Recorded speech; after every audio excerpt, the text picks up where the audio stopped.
ਦਸਮ ਪਾਤਸ਼ਾਹ ਸ੍ਰੀ ਗੁਰੂ ਗੋਬਿੰਦ ਸਿੰਘ ਜੀ ਮਹਾਰਾਜ ਦੇ ਵਿਆਹ ਦੇ ਪਿੱਛੋਂ ਜਦ ਜਾਂਝੀ ਮੇਲ ਤੁਰ ਗਿਆ ਤਾਂ ਗਰਮੀ ਦੀ ਰੁੱਤ ਹੋਣ ਕਰਕੇ ਸਤਿਗੁਰ ਜੀ ਸਤਲੁਜ ਦਰਿਆ ਤੇ ਆਪਣੇ ਸਾਥੀਆਂ ਨਾਲ ਇਸ਼ਨਾਨ ਕਰਨ ਗਏ। ਪਾਣੀ ਵਿੱਚ ਆਮੋ ਸਾਹਮਣੇ ਛਿੱਟੇ ਮਾਰ ਕੇ ਖੇਡਣ ਵਾਸਤੇ ਸਤਿਗੁਰ ਜੀ ਨੇ ਦੋ ਟੋਲੀਆਂ ਬਣਾ ਲਈਆਂ। ਇੱਕ ਟੋਲੀ ਦੇ ਮੋਹਰੀ ਆਪ ਜੀ ਬਣੇ ਅਤੇ ਦੂਜੀ ਦੇ ਗੁਲਾਬ ਰਾਏ ਨੂੰ ਬਣਾਇਆ। ਇਸ ਤਰ੍ਹਾਂ ਜਦ ਇੱਕ ਦੂਜੇ ਨੂੰ ਹਾਰ ਦੇਣ ਵਾਸਤੇ ਇੱਕ ਦੂਜੇ ਉੱਤੇ ਪਾਣੀ ਦੇ ਛੱਟੇ ਦੋਹਾਂ ਹੱਥਾਂ ਨਾਲ ਜ਼ੋਰ-ਜ਼ੋਰ ਦੀ ਮਾਰਨ ਲੱਗੇ ਤਾਂ ਆਪ ਜੀ ਦੇ ਜ਼ੋਰ ਦੇ ਛੱਟਿਆਂ ਨਾਲ ਵਿਆਕੁਲ ਹੋ ਕੇ ਗੁਲਾਬ ਰਾਏ ਭੱਜ ਕੇ ਪਾਣੀ ਵਿੱਚੋਂ ਬਾਹਰ ਨਿਕਲ ਗਿਆ।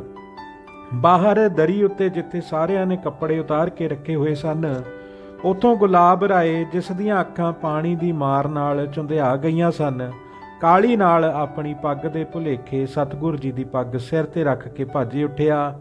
ਪਿੱਛੋਂ ਸੰਘੋ ਦਾਸ ਨੇ ਭੱਜੇ ਜਾਂਦੇ ਨੂੰ ਵੇਖ ਕੇ ਉੱਚੀ ਆਵਾਜ਼ ਨਾਲ ਕਿਹਾ, ਗੁਲਾਬ ਰਾਏ, ਤੇਰੇ ਸਿਰ ਉੱਤੇ ਪੱਗ ਸਤਿਗੁਰ ਜੀ ਦੀ ਹੈ, ਤੂੰ ਆਪਣੀ ਪੱਗ ਆਣ ਕੇ ਪਛਾਣ ਲੈ ਤੇ ਸਤਿਗੁਰ ਜੀ ਦੀ ਰੱਖ ਜਾ। ਗੁਲਾਬ ਰਾਏ ਇਹ ਆਵਾਜ਼ ਸੁਣ ਕੇ ਵਾਪਸ ਆ ਗਿਆ ਅਤੇ ਜਦ ਸਤਿਗੁਰ ਜੀ ਦੀ ਪੱਗ ਆਪਣੇ ਸਿਰ ਤੋਂ ਉਤਾਰਨ ਲੱਗਾ ਤਾਂ ਸਤਿਗੁਰ ਜੀ ਨੇ ਹੱਸ ਕੇ ਆਖਿਆ, ਹੁਣ ਇਹੀ ਪੱਗ ਸਿਰੇ ਉੱਤੇ ਰਹਿਣ ਦੇ, ਉਤਾਰਨ ਦੀ ਲੋੜ ਨਹੀਂ ਹੈ। ਇੱਕ ਸਮਾਂ ਐਸਾ ਆਵੇਗਾ ਕਿ ਤੂੰ ਗੁਰਿਆਈ ਦੀ ਪੱਗ ਪ੍ਰਾਪਤ ਕਰੇਗਾ।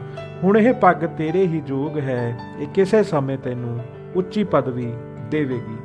ਸ਼੍ਰੀ ਗੁਰੂ ਤੇਗ ਬਹਾਦਰ ਜੀ ਦੇ ਅਸਥਾਨ ਤੇ ਧੂਪ ਦੀਪ ਦੀ ਸੇਵਾ ਵਾਸਤੇ ਸਤਿਗੁਰ ਜੀ ਅਨੰਦਪੁਰ ਤਿਆਗਣ ਸਮੇਂ ਇੱਕ ਗੁਰਬਖਸ਼ ਸਾਧੂ ਨੂੰ ਛੱਡ ਗਏ ਸਨ। ਇਸ ਨੇ ਇੱਕ ਦਿਨ ਗੁਲਾਬ ਰਾਏ ਨੂੰ ਗੁਰੂ ਅਸਥਾਨ ਉੱਤੇ ਬੈਠਾ ਵੇਖ ਕੇ ਆਖਿਆ ਕਿ ਤੁਸੀਂ ਇਸ ਅਸਥਾਨ ਉੱਤੇ ਨਾ ਬੈਠਿਆ ਕਰੋ, ਇਹ ਸਤਿਕਾਰ ਕਰਨ ਯੋਗ ਹੈ, ਕਿਸੇ ਦੂਸਰੀ ਜਗ੍ਹਾ ਬੈਠ ਕੇ ਪੂਜਾ ਕਰ ਲਿਆ ਕਰੋ। ਪਰ ਗੁਰਬਖਸ਼ ਦੀ ਇਹ ਗੱਲ ਗੁਲਾਬ ਰਾਏ ਨੂੰ ਬੁਰੀ ਲੱਗੀ, ਜਿਸ ਕਰਕੇ ਉਸ ਨੂੰ ਕ੍ਰੋਧ ਨਾਲ ਆਖਿਆ ਕਿ ਤੈਨੂੰ ਇਹਨਾਂ ਗੱਲਾਂ ਦੀ ਕੀ ਖਬਰ ਹੈ, ਤੂੰ ਫਕੀਰ ਹੈ, ਪੀਰੀ ਦਾ ਤੈਨੂੰ ਕੀ ਪਤਾ ਹੈ।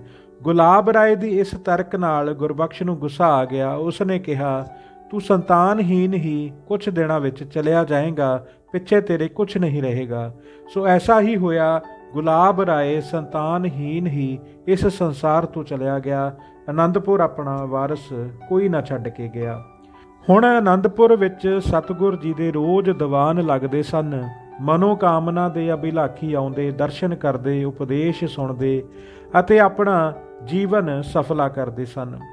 ਇੱਕ ਦਿਨ ਸਤਿਗੁਰ ਜੀ ਸੰਗਤਾਂ ਵਿੱਚ ਸੁਭਾਵਕ ਹੀ ਬੈਠੇ ਇਸ ਤਰ੍ਹਾਂ ਸ਼ੋਭਾ ਪਾ ਰਹੇ ਸਨ ਜਿਵੇਂ ਤਾਰਿਆਂ ਵਿੱਚ ਚੰਦ ਸੁਭਾਏਮਾਨ ਹੁੰਦਾ ਹੈ। ਇਸ ਸਮੇਂ ਇੱਕ ਕਲੰਦਰ ਰਿੱਛ ਦਾ ਤਮਾਸ਼ਾ ਕਰਨ ਵਾਲਾ ਇੱਕ ਬੜਾ ਭਾਰੀ ਰਿੱਛ ਲੈ ਕੇ ਆ ਗਿਆ। ਉਸ ਨੇ ਸਤਿਗੁਰ ਜੀ ਦੇ ਸਾਹਮਣੇ ਹੀ ਰਿੱਛ ਨਾਲ ਘੋਲ ਕਰਨਾ ਆਰੰਭ ਕਰ ਦਿੱਤਾ। ਆਮੋ ਸਾਹਮਣੇ ਹੋ ਕੇ ਲੋਕਾਂ ਨੂੰ ਹਸਾਉਣ ਵਾਸਤੇ ਅਤੇ ਸਤਿਗੁਰ ਜੀ ਨੂੰ ਪ੍ਰਸੰਨ ਕਰਨ ਵਾਸਤੇ ਜਦ ਕਲੰਦਰ ਰਿੱਛ ਨਾਲ ਜੱਫ ਗੜਫੀ ਹੋਇਆ ਤਾਂ ਭਾਈ ਕਿਰਤੀਆ ਸਤਿਗੁਰ ਜੀ ਦਾ ਚੌਰੀ ਬਰਾਦਰ, ਜੋ ਇਸ ਸਮੇਂ ਸਤਿਗੁਰ ਜੀ ਨੂੰ ਚੌਰ ਕਰ ਰਿਹਾ ਸੀ, ਰਿੱਛ ਨੂੰ ਵੇਖ ਕੇ ਬੜਾ ਹੱਸਿਆ ਤੇ ਕਹਿਣ ਲੱਗਾ, ਐਡਾ ਵੱਡਾ ਰਿੱਛ ਕਲੰਦਰ ਦੇ ਕਾਬੂ ਕਿਸ ਤਰ੍ਹਾਂ ਆ ਗਿਆ? ਇਸ ਦੇ ਕਿਹੜੇ ਪਾਪ ਕਰਕੇ ਇਹ ਗਤੀ ਹੋਈ ਹੈ? ਇਹ ਗੱਲ ਭਾਈ ਕੀਰਤੀਏ ਦੀ ਸੁਣ ਕੇ ਸਤਿਗੁਰ ਜੀ ਨੇ ਹੱਸ ਕੇ ਕਿਹਾ, ਉਹ ਕਿਰਤੀਆ, ਇਹ ਰਿੱਛ ਪਿਛਲੇ ਜਨਮ ਵਿੱਚ ਤੇਰਾ ਪਿਤਾ ਸੀ। ਇੱਕ ਵੱਡੇ ਪਾਪ ਕਰਕੇ ਇਸ ਨੇ ਰਿੱਛ ਦੀ ਜੂਨ ਪਾਈ ਹੈ। ਸਤਿਗੁਰ ਜੀ ਦਾ ਇਹ ਬਚਨ ਸੁਣ ਕੇ ਭਾਈ ਕਿਰਤੀਆ ਅਤੇ ਹੋਰ ਸਿੱਖ ਸੰਗਤ ਬੜੀ ਹੈਰਾਨ ਹੋਈ। ਭਾਈ ਕਿਰਤੀਆ ਨੇ ਹੱਥ ਜੋੜ ਕੇ ਬੇਨਤੀ ਕੀਤੀ, ਸਤਿਗੁਰ ਜੀਓ, ਮੇਰਾ ਪਿਤਾ ਤਾਂ ਸਦਾ ਹੀ ਆਪ ਜੀ ਦੀ ਸੇਵਾ ਕਰਦਾ ਸੀ, ਅਰਦਾਸ ਕਰਦਾ ਤੇ ਪ੍ਰਸ਼ਾਦ ਵਰਤਾਉਂਦਾ ਸੀ। ਨੌਵੇਂ ਪਾਤਸ਼ਾਹ ਜਿਨ੍ਹਾਂ ਦੇ ਦਰਸ਼ਨ ਕਰਕੇ ਹਜ਼ਾਰਾਂ ਸਿੱਖਾਂ ਦੀ ਕਲਿਆਣ ਹੋਈ ਹੈ, ਉਹਨਾਂ ਦੀ ਸੇਵਾ ਵੀ ਮੇਰੇ ਪਿਤਾ ਕਰਦੇ ਰਹੇ ਹਨ। ਜੇ ਮੇਰੇ ਪਿਤਾ ਨੂੰ ਗੁਰੂ ਜੀ ਦੀ ਸੇਵਾ ਦਾ ਇਹ ਫਲ ਮਿਲਿਆ ਕਿ ਮਨੁੱਖ ਤੋਂ ਰਿੱਛ ਜੂਨੀ ਪਾਈ ਹੈ, ਤਾਂ ਫਿਰ ਮੈਨੂੰ ਤੁਹਾਡੀ ਸੇਵਾ ਦਾ ਫਲ ਸ਼ਾਇਦ ਬਾਂਦਰ ਜੂਨੀ ਮਿਲੇਗੀ। ਤੁਹਾਡੀ ਸੇਵਾ ਤਾਂ ਮੁਕਤ ਪਦ ਲੈਣ ਵਾਸਤੇ ਕੀਤੀ ਜਾਂਦੀ ਹੈ, ਪਰੰਤੂ ਜੇ ਇਸ ਦਾ ਉਲਟਾ ਹੀ ਫਲ ਮਿਲਣਾ ਹੈ ਤਾਂ ਕੋਈ ਵੀ ਸਿੱਖ ਅੱਧ ਮਗਤੀ ਤੋਂ ਡਰਦਾ ਤੁਹਾਡੀ ਸੇਵਾ ਨਹੀਂ ਕਰੇਗਾ। ਇਸ ਕਰਕੇ ਆਪ ਇਸ ਦਾ ਕਾਰਨ ਦੱਸੋ ਕਿ ਇਸ ਨੇ ਰਿੱਛ ਜੂਨ ਕਿਉਂ ਪਾਈ ਹੈ ਅਤੇ ਫਿਰ ਇਸ ਦਾ ਇਸ ਜੂਨ ਵਿੱਚੋਂ ਛੁਟਕਾਰਾ ਕਰਨ ਦੀ ਕਿਰਪਾਲਤਾ ਕਰੋ ਜੀ।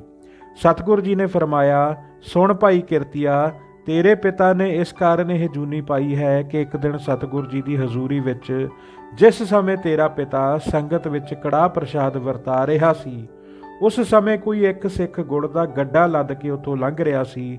ਉਸਨੇ ਗੁਰੂ ਜੀ ਦੀ ਸੰਗਤ ਵਿੱਚ ਕੜਾਹ ਪ੍ਰਸ਼ਾਦ ਵਰਤਦਾ ਵੇਖਿਆ ਤਾਂ ਉਹ ਅਤ ਸ਼ਰਧਾ ਨਾਲ, ਪ੍ਰੇਮ ਨਾਲ ਗੱਡਾ ਖੜਾ ਕਰਕੇ ਗੁਰੂ ਕਾ ਪ੍ਰਸ਼ਾਦ ਲੈਣ ਆਇਆ ਸੀ।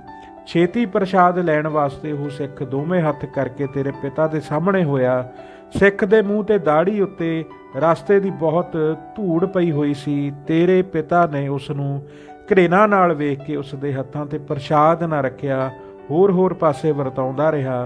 ਪਰ ਸਿੱਖ ਨੇ ਫੇਰ ਉਸ ਦੇ ਅੱਗੇ ਹੋ ਕੇ ਜਦ ਪ੍ਰਸ਼ਾਦ ਲੈਣ ਵਾਸਤੇ ਹੱਸ ਕੇ ਬੇਨਤੀ ਕੀਤੀ ਤਾਂ ਤੇਰੇ ਪਿਤਾ ਨੇ ਬੜੇ ਕ੍ਰੋਧ ਨਾਲ ਕਿਹਾ, ਮੂਰਖਾ, ਰਿੱਛ ਵਾਂਗੂ ਅੱਗੇ ਟੱਪਦਾ ਕਿਉਂ ਫਿਰਦਾ ਹੈ? ਪਿੱਛੇ ਹੋ ਕੇ ਖੜਾ ਰਹੋ, ਵਾਰੀ ਸਿਰ ਪ੍ਰਸ਼ਾਦ ਮਿਲ ਜਾਵੇਗਾ। ਤੇਰੇ ਪਿਤਾ ਦੀ ਇਹ ਗੱਲ ਸੁਣ ਕੇ ਉਸ ਸਿੱਖ ਨੇ ਸ਼ਰਮ ਨਾਲ ਅੱਖਾਂ ਨੀਵੀਆਂ ਕਰ ਲਈਆਂ ਅਤੇ ਪ੍ਰਸ਼ਾਦ ਦਾ ਇੱਕ ਕਿਣਕਾ ਪ੍ਰਿਥਵੀ ਉੱਤੋਂ ਡਿੱਗਾ ਹੋਇਆ ਚੁੱਕ ਬੜੀ ਸ਼ਰਧਾ ਨਾਲ ਮੂੰਹ 'ਚ ਪਾ ਲਿਆ ਤੇ ਵਾਹਿਗੁਰੂ ਆਖ ਕੇ ਤੇਰੇ ਪਿਤਾ ਨੂੰ ਇਉਂ ਸ਼ਰਾਪ ਦੇ ਦਿੱਤਾ, ਹੇ ਗੁਰੂ ਦੇ ਪ੍ਰਸ਼ਾਦ ਦੇ ਵਰਤਾਵੇ, ਤੈਨੂੰ ਗੁਰਸਿੱਖੀ ਦਾ ਲੇਸ ਮਾਤਰ ਵੀ ਅਸਰ ਨਹੀਂ ਹੈ।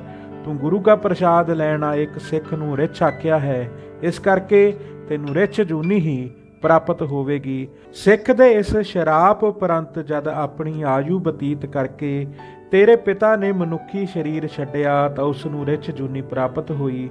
ਉਸ ਵਕਤ ਅਜੇ ਇਹ ਛੋਟਾ ਬੱਚਾ ਹੀ ਸੀ ਕਿ ਇਸ ਕਲੰਦਰ ਨੇ ਫੜ ਲਿਆ ਅਤੇ ਤਮਾਸ਼ਾ ਕਰਕੇ ਇਸ ਨੂੰ ਆਪਣੀ ਰੋਜੀ ਦਾ ਜਰੀਆ ਬਣਾ ਲਿਆ। ਸਤਿਗੁਰੂ ਜੀ ਤੋਂ ਇਹ ਵਰਤਾਂਤ ਸੁਣ ਕੇ ਸਾਰੇ ਸਿੱਖ ਬੜੇ ਹੈਰਾਨ ਹੋਏ ਅਤੇ ਭਾਈ ਕਿਰਤੀਏ ਨੇ ਬੇਨਤੀ ਕੀਤੀ, ਸਤਿਗੁਰੂ ਜੀ, ਤੁਸਾਂ ਜੋ ਫਰਮਾਇਆ ਹੈ ਸਭ ਸੱਚ ਹੈ। ਇਹ ਆਪਣੇ ਸਿੱਖ ਦੀ ਇਸ ਜੂਨ ਤੋਂ ਖਲਾਸੀ ਕਰੋ। ਤੁਹਾਡਾ ਨਾਮ ਪਤਿਤ ਪਾਵਨ ਹੈ, ਜੋ ਅਨੇਕਾਂ ਦੋਸ਼ਾਂ ਨੂੰ ਦੂਰ ਕਰਨ ਵਾਲਾ ਹੈ। ਕਿਰਤੀਏ ਸਿੱਖ ਦੀ ਬੇਨਤੀ ਪ੍ਰਵਾਨ ਕਰਕੇ ਸਤਿਗੁਰੂ ਜੀ ਨੇ 200 ਰੁਪਏ ਦੇ ਕੇ ਕਲੰਦਰ ਤੋਂ ਰਿੱਛ ਮੁੱਲ ਲੈ ਲਿਆ। ਦੂਸਰੇ ਦਿਨ ਸਤਿਗੁਰੂ ਜੀ ਨੇ 7100 ਰੁਪਏ ਦਾ ਕੜਾਹ ਪ੍ਰਸ਼ਾਦ ਕਰਾਇਆ, ਉਸ ਪਰ ਅਰਦਾਸ ਕੀਤੀ ਅਤੇ ਫਿਰ ਥੋੜਾ ਜਿਹਾ ਆਪਣਾ ਸੀਤ ਪ੍ਰਸ਼ਾਦ ਉਸ ਰਿੱਛ ਦੇ ਮੂੰਹ ਵਿੱਚ ਪਾਇਆ, ਜਿਸ ਦੇ ਖਾਣ ਨਾਲ ਤਤਛਿਨ ਹੀ ਰਿੱਛ ਨੇ ਮਰ ਕਰਕੇ ਉੱਤਮ ਗਤੀ ਪ੍ਰਾਪਤ ਕਰ ਲਈ ਸੀ। ਧੰਨ ਧੰਨ ਸ੍ਰੀ ਗੁਰੂ ਗੋਬਿੰਦ ਸਿੰਘ ਜੀ ਮਹਾਰਾਜ। ਵਾਹਿਗੁਰੂ ਜੀ ਕਾ ਖਾਲਸਾ, ਵਾਹਿਗੁਰੂ ਜੀ ਕੀ ਫਤਿਹ।